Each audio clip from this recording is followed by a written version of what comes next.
Their position player group is largely set in stone. We all know about the battle in the rotation with Hayden Birdsong, Landon Roop, possibly Kyle Harrison in that mix, but perhaps the most unsung battle going on with a week to go before opening day. What's going to happen in the bullpen?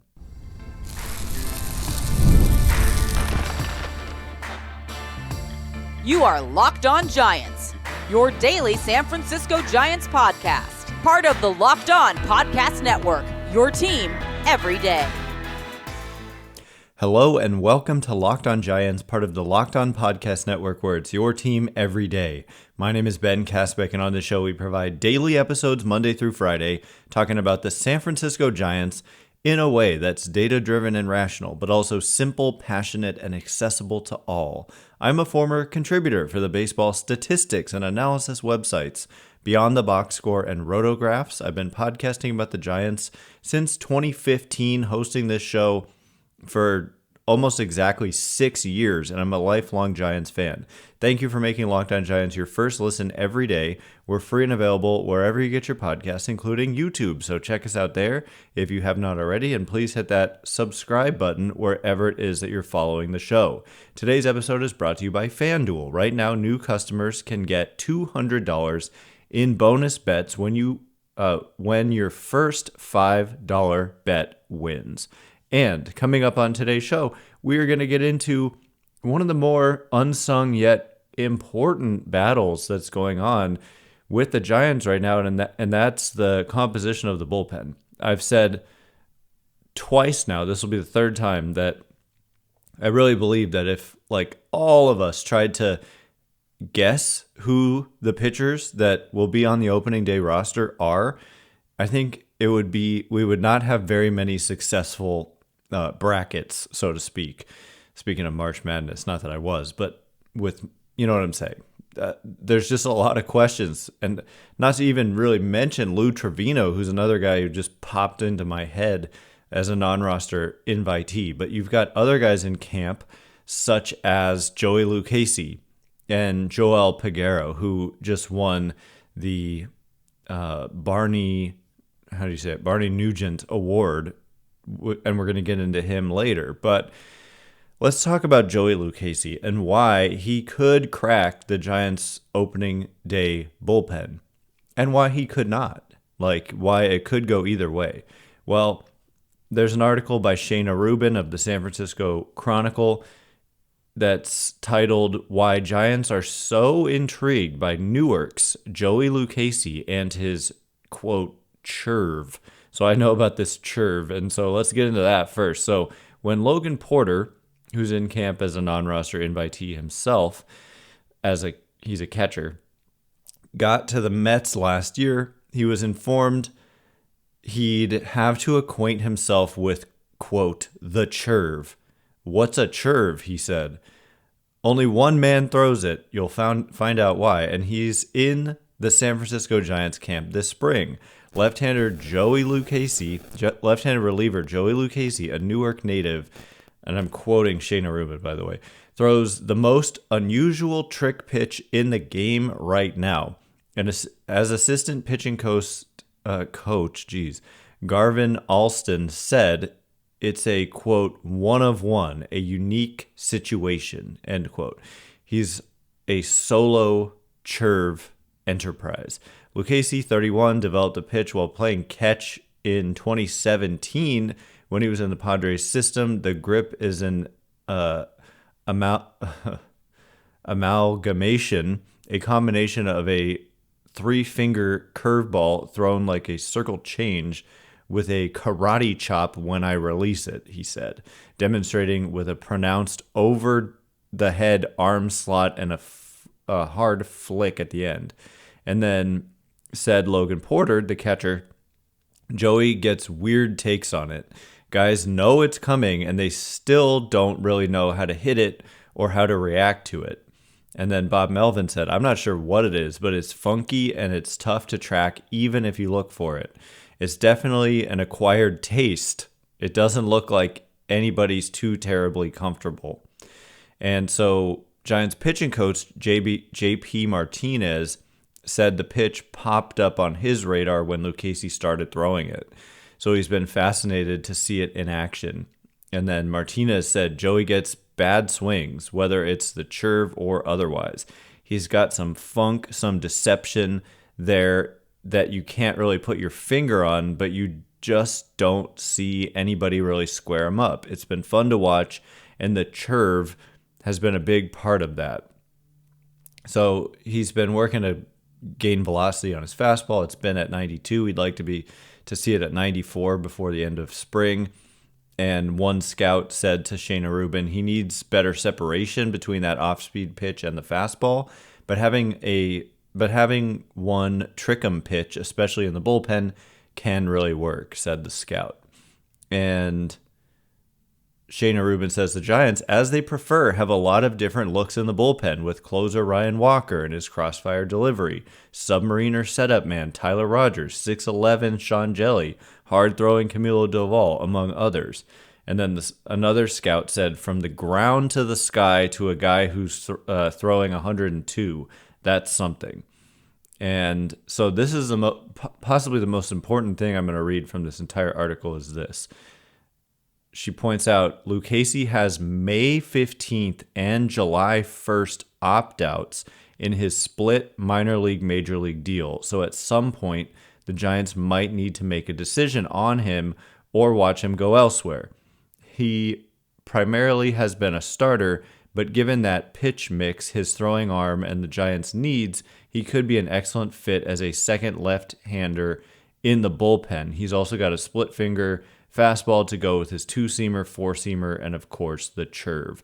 So anyway, he grew up in the East Bay, a fan of the Giants and the A's, and his favorite pitchers were Barry Zito, Tim Hudson, both of whom pitched for both teams, Matt Cain, and Randy Johnson, who also pitched for San Francisco. And so he said, when I heard the Giants might have a spot, I thought, sick. It feels like a homecoming. I'm really happy. So there you have it. But like I said, the opt-out dates are really important because May 15th and July 1st, like oftentimes you see these opt-outs at the end of camp, not in, May. And so for Lucchesi, he's a non-roster invitee, which means he does not have to, and it's a minor league deal. So he doesn't have to make the opening day bullpen or just roster in order for the Giants to keep him. So that kind of lessens his chance of making it unless they really just feel like he's the best option for this role.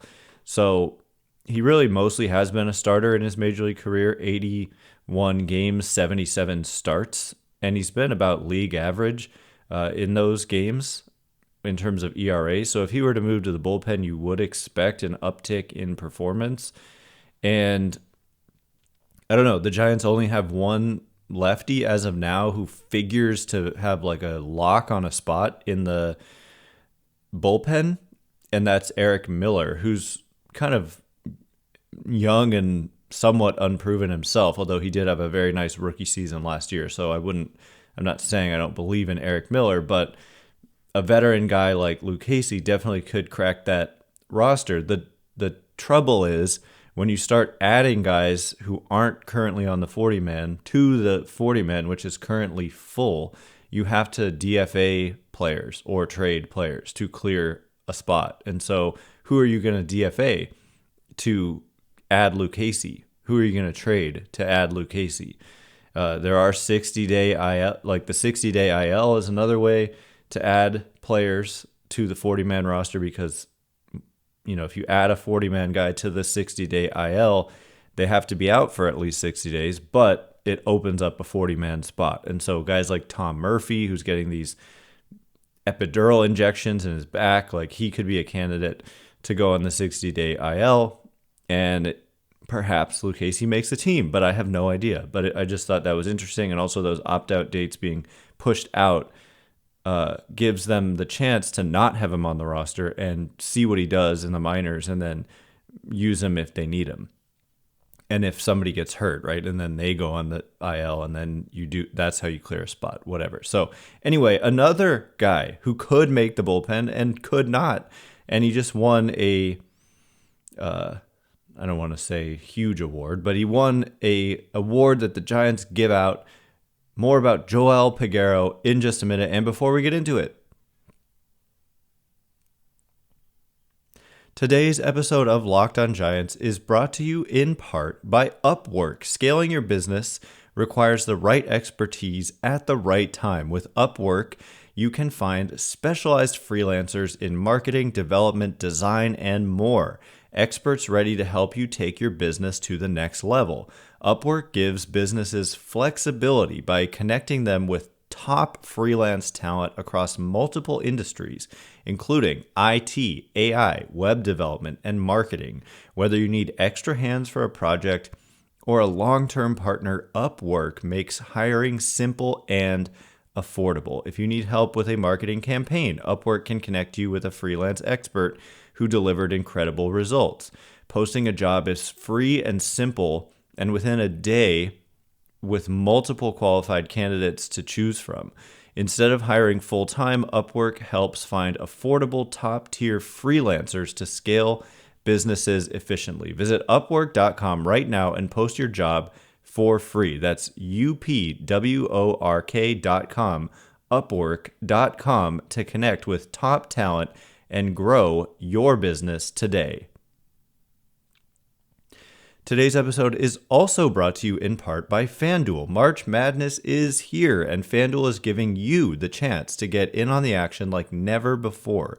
Right now, new customers can get $200 in bonus bets when your first $5 bet wins. That's 200 extra bucks to use on everything from buzzer beaters to Cinderella stories, and even who's cutting down the nets. I've got my eye on a few underdogs this year, and FanDuel makes it easy to back them with spreads, totals, and game props. With tournament games happening almost every day, there's always something exciting to bet on. The FanDuel app is also super simple to use, and when I win, I get paid instantly. There's just no waiting around. So visit FanDuel.com and get in on the college hoops action all tournament long. All right, here we go. We're going to get into another guy who's on the radar, but also may not crack the bullpen, but also might. We just don't know. And by the way, we're a week away from opening day. Let us celebrate that fact. Thanks again for making Locked On Giants your first listen every day. Everydayers, coming up tomorrow, we will have the latest from camp. We've also got a lot of mailbag questions from over the weekend that we are sitting on, and there's just a lot more to get to as we, are just a week away from the start of the regular season, and there's a lot that has gone on in this camp, and we also don't know what the roster is going to look like. So I'll make another attempt, although I'm not sure we learned anything over the last week. So we'll see what my guess is. Let me know what you think the roster is going to look like, and good luck, because there are definitely some competitions. So, moving on to Joel Peguero. He wins the Barney Nugent Award given to the Giants player in his first big league camp, quote, whose performance and dedication in spring training best exemplifies the San Francisco Giants' spirit. So, I'm going to read, the Giants sent out a press release about this, and they said, right-handed pitcher Joel Peguero was named the 2025 Barney Nugent Award winner in a vote by his teammates, coaches, training staff, and clubhouse earlier this morning, and this was sent out yesterday. The Barney Nugent Award, formerly known as the Harry K. Jordan Award, is named in honor of the Giants' former athletic trainer who worked for the club from 1993 to 2003. The award is presented to the player in his first big league camp, whose performance, I just read that. Peguero, 27, is the first Giants pitcher to win the Barney Nugent Award since right-hander Dan Otero took home the honor in 2012. Otero, by the way, ended up having a nice little stint with the Cleveland Guardians. Became a pretty decent pitcher. So anyway, The Giants added, this spring Peguero is 1-0, as if that matters. A win. A spring training win for a pitcher. Jeez. With a save, 8 strikeouts, and a 0.90 whip in 6 2/3 scoreless innings. Okay. The native of Santo Domingo, Dominican Republic, was signed to a minor league contract by San Francisco on November 15th. It was reported. I saw it reported in February, but I trust the Giants know more than the report. After 9 seasons in the minors with Tampa from 2016 to 22, Colorado in 2022, Washington 2023, and Detroit 2024. Peguero has a career 4.69 ERA with 35 saves, 339 strikeouts in 381 2/3 minor league innings. So that's the end of the little press release. But one of the things I'm intrigued by is the fact that he started his career with Tampa, a team that knows what they're doing when it comes to drafting. Although the fact that he never made it to the major leagues does tell you something too. But also that he was with the Detroit organization last year, because the Tigers, and they're run, by the way, by former Giants general manager Scott Harris now, they know what they're doing when it comes to bullpens and arms. Like, they proved that last year. They had a really good season, and they made the playoffs, and they beat the Astros in the division series, or the wild card. I'm blanking on exactly how that all went down. But yeah, I mean, he pitched in 43 games in Double-A for Detroit last year and was very effective. He had a 3.14 ERA, a 3.38 fielding independent pitching in Double-A for the Tigers organization last year. But he never made it past Double-A for them last year, and he also, obviously, he wasn't retained by them either. So I don't know. I mean, Detroit's bullpen, perhaps they wanted him back, but that he saw more of an opportunity with the Giants. I'm not entirely sure how that all went down. It's funny because the report that the Giants signed him to a minor league contract was from February 7th, but the Giants wrote that they signed him to a minor league deal in, what did it say? November? So November 15th. So that was like right when the offseason started. So pretty clearly someone they targeted fast. He's only 27. He'll turn 28 in May 5th. But, to be in professional ball since 2016, he was he wasn't 16 years old. Whatever. That was a while ago. So he was a teenager for sure. So anyway, I mean, you look at the spring performance, I'd like to see, I just talked about this. There was like an article that came out the other day. I think it was, I don't want to say the wrong publication, that put out basically like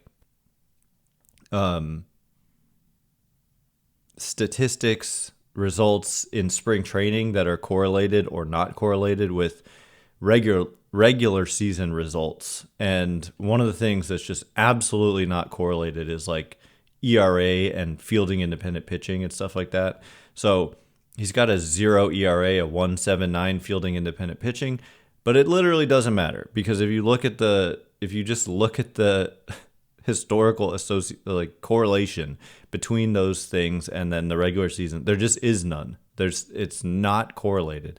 But there are certain things that are correlated, such as velocity, which, by the way, one of the things that Peguero has done very well is throw hard. And so that it's super obvious, right? Like, you don't fluke your way into throwing hard. You don't throw 102 and then suddenly the regular season comes around and you're throwing 91, unless you're injured. But, the article that I wanted to reference here but haven't yet is, again, from Shayna Rubin. Oh, by the way, I just realized that whole Joey Lucchesi one, that was Susan Slusser. So I apologize. Maybe I'll go back and try to edit that out. That I gave the wrong source there. This one's by Shayna Rubin about Joel Peguero, both of the Chronicle. And she writes the title that his power arm might land him on the opening day roster. And that on day one of spring training, he was easily hitting 100 miles an hour. At times he touched 101 and 102. And so, yeah, it's made him stand out. And Peguero said via Erwin Higueros interpreting, he said, "I've been very close," meaning to the major leagues.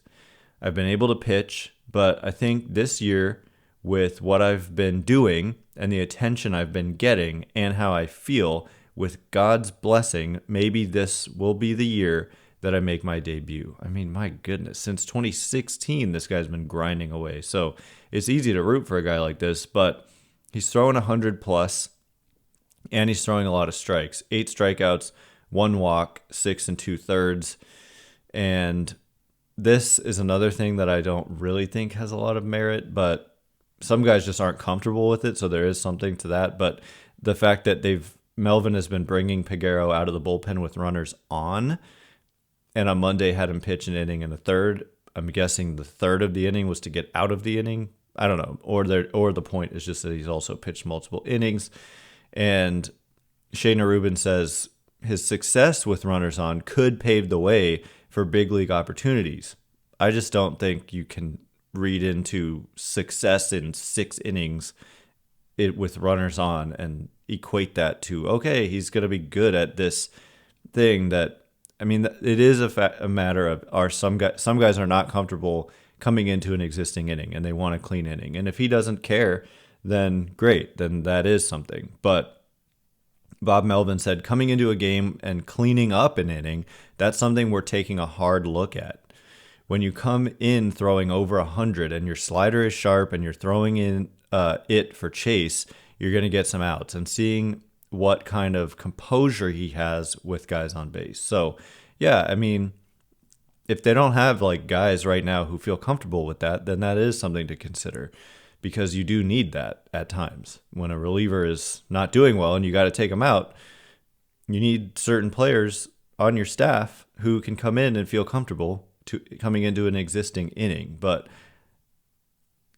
like, if everybody was equally comfortable, I don't think it's something that's going to be correlated like with your 6 innings of success with like future success in that situation. It's just not what I would anticipate. So, but anyway, so like velocity, highly correlated with regular season velocity.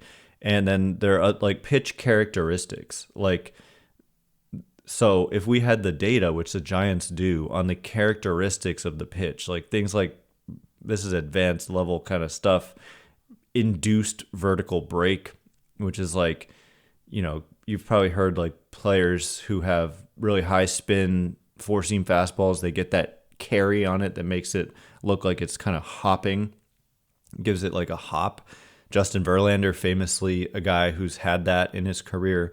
And so stuff like that is correlated with regular season performance, not ERA and all that. So while he's been good, I'd look more at the strikeout rate, 32%, walk rate, 4%, and just kind of forget about the ERA and all that. But I don't know. They've got the data on the pitch characteristics, and that's what I would go by. And we'll see. Again, he's a non-roster guy. I don't know about him having opt-outs or not in his contract. That was not reported in this article by this one, Shayna Rubin. Apologies to Susan Slusser again. Anyway, coming up in just a minute, we're going to turn our attention to something entirely different. For those of you who've been wanting this for years, you're getting something that I've been wanting to be available for years, and I've wanted others to have available for years. You can stream the Giants, the end of blackout restrictions on MLB.tv with a little bit of a catch, and streaming on Peacock. We're going to get into the details and help you watch the Giants this year if this is how you want to do it in just a minute. And before we do, The NCAA tournament is here, and so is the Bracket Breakdown. Locked On Podcast Network and Amazon Fire TV channels are teaming up to deliver NCAA tournament coverage like never before. Watch studio shows featuring former players and Locked On's local experts as they guide you through every upset, buzzer beater, and bracket matchup. Stream it all for free on Amazon Fire TV channel. Search Bracket Breakdown to see it all for free. It's your team every day.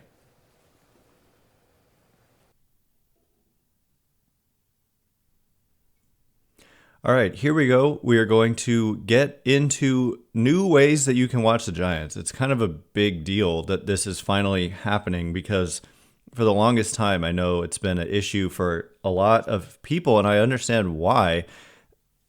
Given my obsession with baseball, I've always paid for MLB.tv, but with this subscription, which costs like $130 a year, you can't watch in-market games. You can only watch out-of-market games until now, because MLB announced, it was on sfgiants.com, came out yesterday, the title of this article, MLB and NBC Sports team to stream A's Giants Phils games direct to consumers.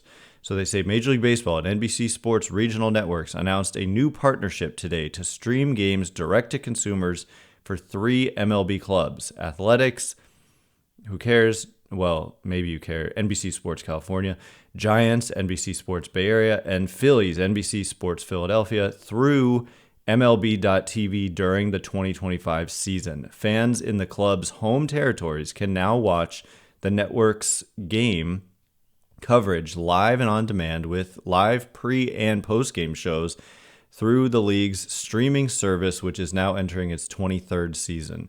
To purchase, please visit, and I'll skip the Phillies and A's, but giants.tv now.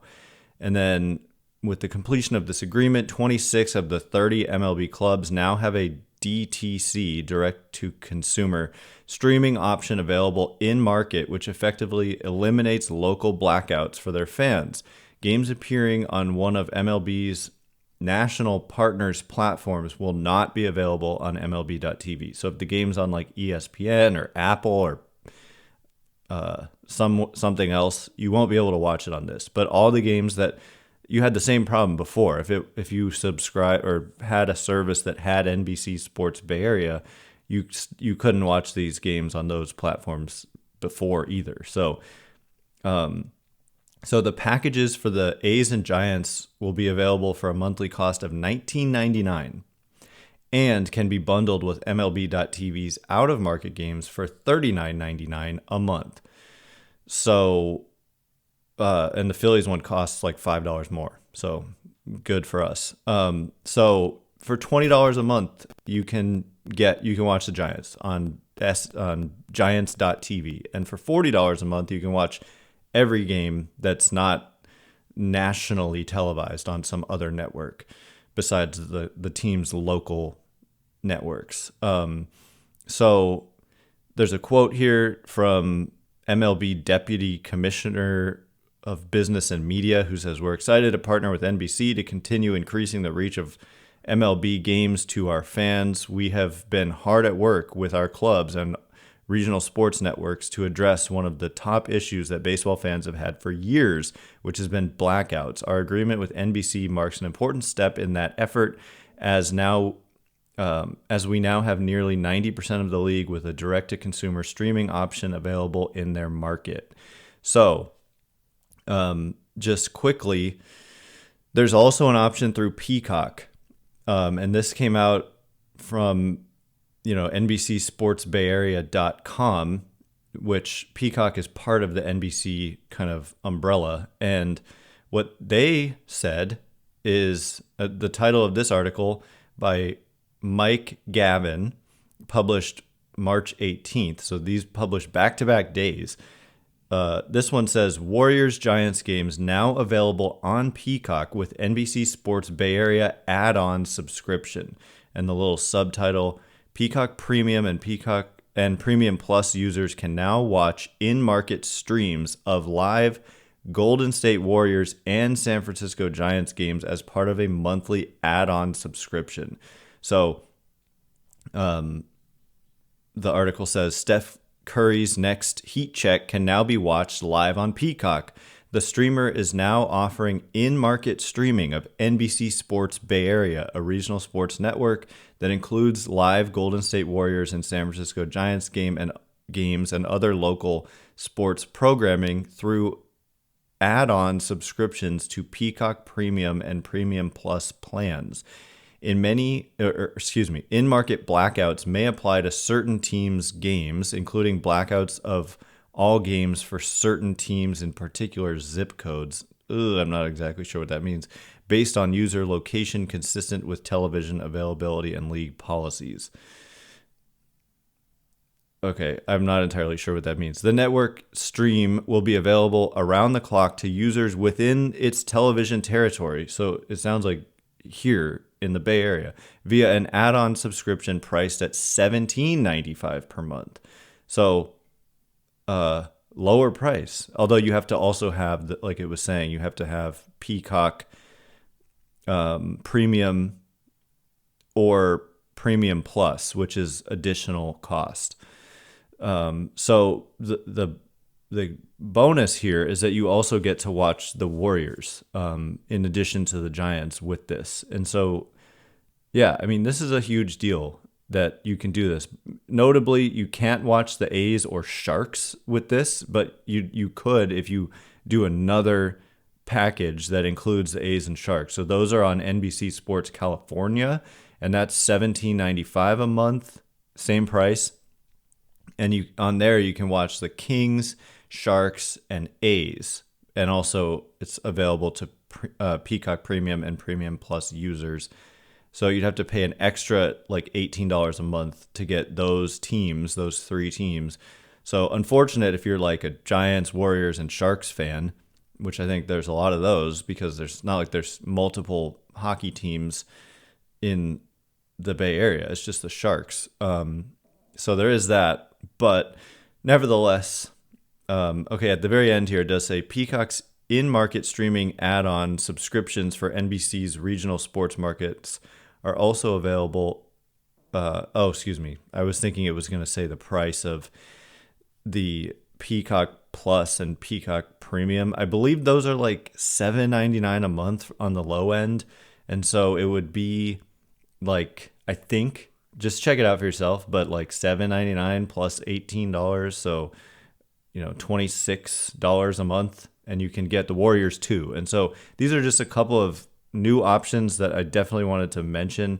So check them out. Again, what was it, like giants.tv, and then, look into Peacock streaming, and I'll probably link this on Twitter as well, these articles, so you can like click the links and check them out for yourself. Anyway, that is all the time we have for today. Thanks again for making Locked On Giants your first listen. Today, for your second listen, check out the Locked On Fantasy Baseball podcast with hosts Dominic Martino and Matthew Onay. MLB fantasy draft season is here. Be the most informed fan and set yourself up for a league win. Find Locked On Fantasy Baseball on YouTube or wherever you listen to podcasts. Once again, my name is Ben Kaspick. Check me out on Twitter or X at Ben Kaspick, Kaspick. If you like this show, please consider rating it or leaving a review. It helps me out so much. So thank you in advance, and thanks to everyone who's done so already. I can't wait to be with you again tomorrow. We're a week away from opening day. I just am so excited. Thanks again for listening. You are now Locked On Giants.